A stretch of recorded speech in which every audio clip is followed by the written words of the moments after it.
If you're facing volume troubles or you can't hear sounds on your iPhone XS, keep watching this video to check out how you can solve it. First step, simply restart your iPhone XS.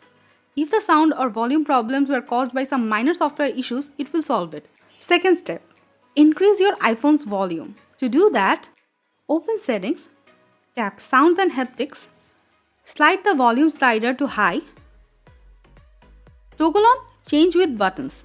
It should solve no sound issue on your iPhone XS. Third step, turn on noise cancellation on your iPhone XS. Go to Settings, scroll down and tap General. Tap Accessibility.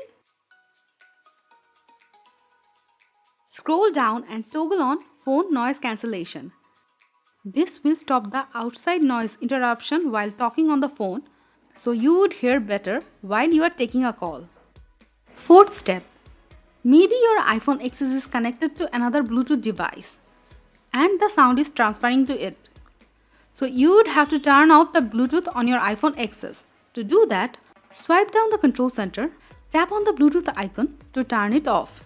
Or launch the Settings app, tap Bluetooth, toggle off Bluetooth. Fifth step, you can do a reset all settings on your iPhone XS. It will erase all the customized settings on your iPhone XS.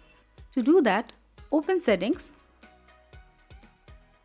tap on General, scroll down and tap Reset All Settings, enter your passcode if prompted,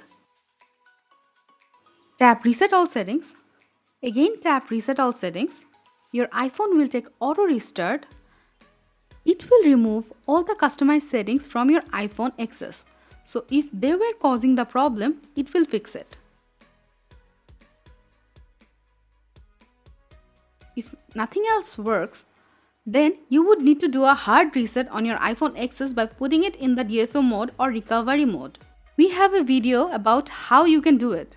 You will find the link in the description below. Check it out, but keep in mind, save it as the last resort. It will erase all the data and content saved in it, and you will lose everything that is not backed up. It will make your iPhone good as new, and you have to set it up again. If it also don't solve the volume issue or no sound issue on your iPhone XS, then it is a hardware malfunction and you have to take it to Apple Support Center. That's it for this video. Hope this video was useful. Please like, share and leave a comment. We appreciate your feedbacks very much. Don't forget to subscribe Apple Tricks for tips and tricks for Apple and Android devices. Thank you.